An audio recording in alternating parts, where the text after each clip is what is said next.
मनुष्य के पास में जो तीन गहने होंगे वो मानव अपनी मंजिल तक पहुंचेगा और सारा सुख प्राप्त कर लेगा। और जिस जिस मनुष्य को अपने जीवन में ये तीन गहने मिल जाएं, समझ लेना कि आपको फिर कहीं जाने की जरूरत नहीं है। आप अपनी मंजिल तक पहुंच जाओगे और आपको सर्व सुख प्राप्त हो जाएगा। कौन कौन से तीन गहने हैं?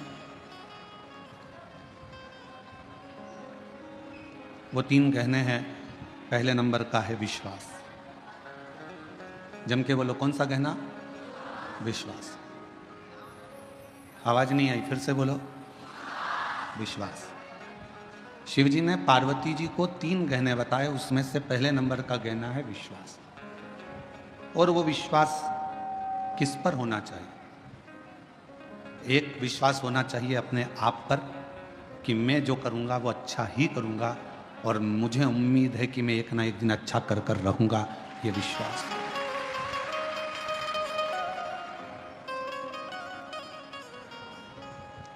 हमारा विश्वास, हमारा भरोसा, हमारी दृढ़ता, और ये विश्वास खुद पर भी हो और मेरे शिव पर भी हो। ये विश्वास स्वयं पर भी होना चाहिए और देवाधिदेव महादेव पर भी होना चाहिए।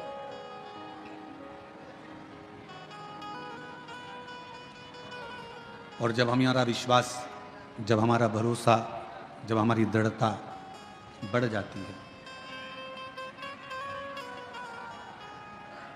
जब हमारा विश्वास, हमारी दृढ़ता बढ़ जाती है, तब निश्चित है कि हम जो नहीं भी कर सकते हैं वो शिव जी की कृपा से कर दिखाते हैं और मंजिल तक पहुंच जाते हैं।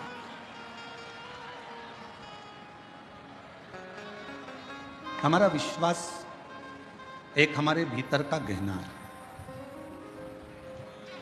और ऐसा गहना है विश्वास का कि जो हमें बल प्रदान करता रहता है, हमको सुख प्रदान करता रहता है, और ये हमें एक अलग से एनर्जी देता रहता है।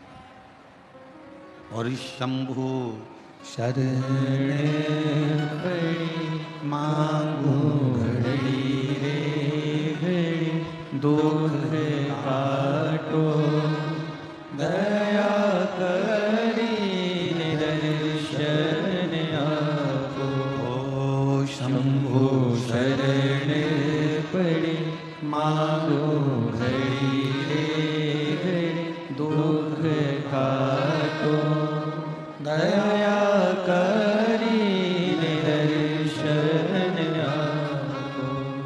तीन गहनों में पहले नंबर का गहना विश्वास का है। अब शिव जी ने पार्वती से कहा दूसरे नंबर का गहना जो मनुष्य के पास होना चाहिए वो है उसकी मेहनत का गहना। दूसरा गहना है उसकी मेहनत का, उसका परिश्रम, उसकी मेहनत। ये दूसरे नंबर का गहना है, आपकी मेहनत का गहना। यदि आप थोड़ी सी भी मेहनत कर रहे हो, थोड़ा सा भी परिश्रम अपनी जिंदगी में कर रहे हो, तो ये निश्चित है कि आप अपनी मंजिल तक भी पहुंचोगे और आपको आपका लक्ष्य भी प्राप्त होगा। फिर शिव जी ने तीसरे नंबर का गहना बताया। पार्वती जी से कहा, पार्वती तीसरे नंबर का गहना है सब्र,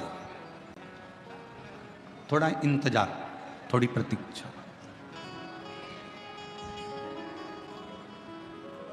ये तीसरे नंबर का गहना है आपका सब्र। पहले नंबर पर है, जम के बोलो, विश्वास। दूसरे नंबर पर है मेहनत, और तीसरे नंबर पर है सब्र, थोड़ा इंतजार। जब आपने विश्वास कर लिया, भरोसा कर लिया, फिर आपने मेहनत कर ली, और मेहनत करने के बाद भी अगर आपको फल नहीं मिल रहा है, विश्वास करने के बाद भी यदि आपको फल प्राप्त नहीं हो रहा है, तो फिर थोड़ा सा इंतजार करना, मेहनत करते रहना, विश्वास करते रहना, फिर थोड़ा इंतजार करना, और इंतजार का फल जब मिलेगा तो जीवन एकदम आनंदित हो जाएगा, फिर दुख नहीं। शिरडी के साईं बाबा का एक मूल मंत्र है श्रद्धा सबूरी। श्रद्धा होना चाहिए और सबूरी होना चाहिए, थोड़ा प्रतीक्षा, थोड़ा इंतजार।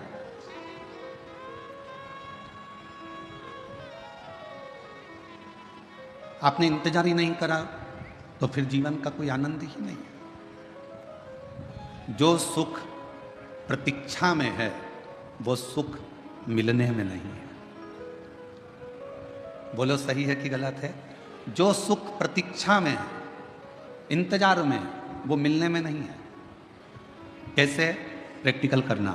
तुम्हारे घर में टीवी नहीं थी, या 4 व्हीलर गाड़ी नहीं थी, 2 व्हीलर गाड़ी नहीं थी, या फ्रिज नहीं था, वॉशिंग मशीन नहीं थी, या तुम्हारे घर में कोई जो तुम्हें ज़रूरत है वो चीज़ नहीं थी, तुमने उसकी प्रतीक्षा करी, इंतजार करा। टीवी आएगी, दशहरे पे आएगी, दिवाली पर आएगी, सोफा सेट आएगा, या फिर 4 व्हीलर गाड़ी आएगी, 2 व्हीलर गाड़ी आएगी, इंतजार करते रहे, इंतजार करते रहे। बहू आएगी, बहू आएगी, बहू आएगी, इंतजार करते रहे। और फिर जब प्रतीक्षा पूरी हो गई, बेटे की शादी हो गई, बहू आ गई, या गाड़ी आ गई, या सोफा सेट आ गया, या टीवी आ गई, उसके बाद का फिर समय तुम जानो, क्योंकि अभी हमारी बहू नहीं आई। उसके बाद का तुम जानो। बोलो सही है कि गलत है? प्रतीक्षा थी, थोड़ी इंतजार था, थोड़ा सब्र था, तो थोड़ा आनंद था। प्रतीक्षा में जो सुख है वो सुख मिलने में नहीं। वो एक लाइन आप लोग स्मरण में फिर से लें।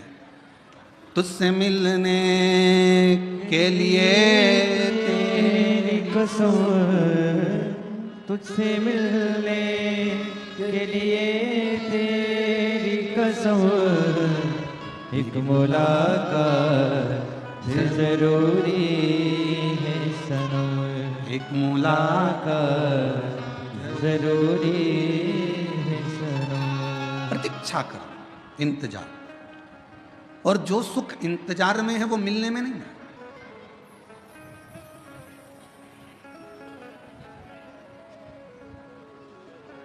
अच्छा विचार करिए थोड़ा सा।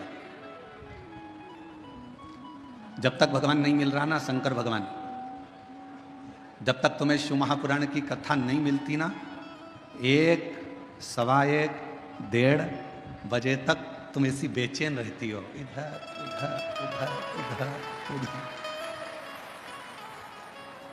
और जैसे ही कथा चालू हुई और शिव महापुराण की कथा मिल गई, फिर तुम्हारी प्रतीक्षा समाप्त हो गई।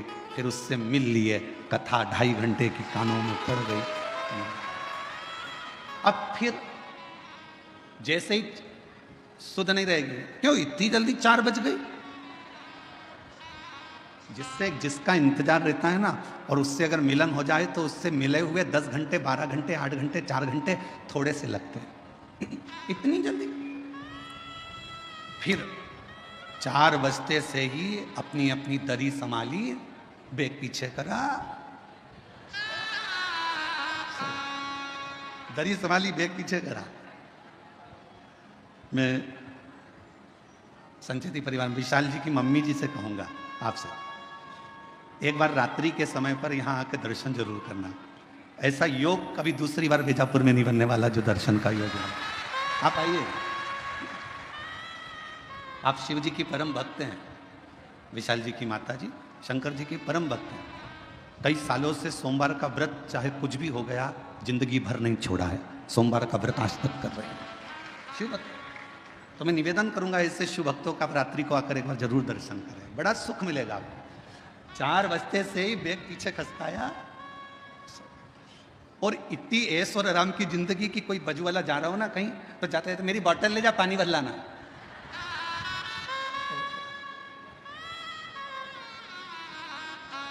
हम तो बाबा के भरोसे चलते हैं, हम तो बाबा के भरोसे चलते हैं।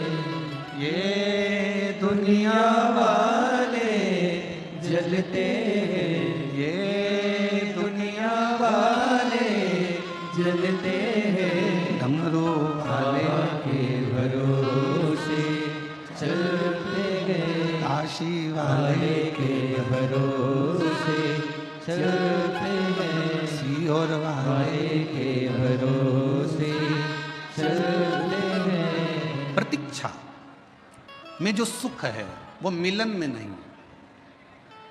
मेरे भोले बाबा से कहते रहना, तुम मिलना मती, बस तुम्हारी प्रतीक्षा करती रहूं, तुम्हें याद करती रहूं, तुम्हारा इंतजार करती रहूं, वो मूल है।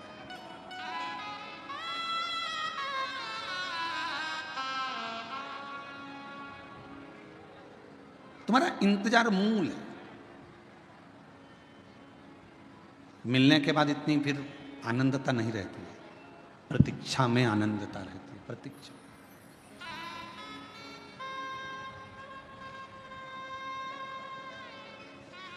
तीन गहने मेरे शंकर भगवान ने बताए हैं। पहले नंबर का बोलते जाओ, विश्वास। दूसरे नंबर की आपकी मेहनत। तीसरे नंबर पर है सब्र, थोड़ा इंतजार। और स्टेशन पर पहुंचते से ही अगर तुम जैसे ही पहुंचे और वैसे ही धड़धड़ाती हुई ट्रेन तुम्हारे सामने आ जाएगी तो तुम्हें घबराहट हो जाएगी। थोड़ा सा पहुंच गए स्टेशन पर और फिर तुम्हारी ट्रेन 5-10 मिनट इंतजार के बाद अगर आएगी ना तो तुम्हें सुकून मिलेगा कि हाँ अब आ रही है, मैं पहुंच गई हूँ, अब मेरी ट्रेन आएगी, मैं बैठूंगी और अपनी मंजिल तक पहुंच जाऊंगी। इंतजार बहुत जरूरी है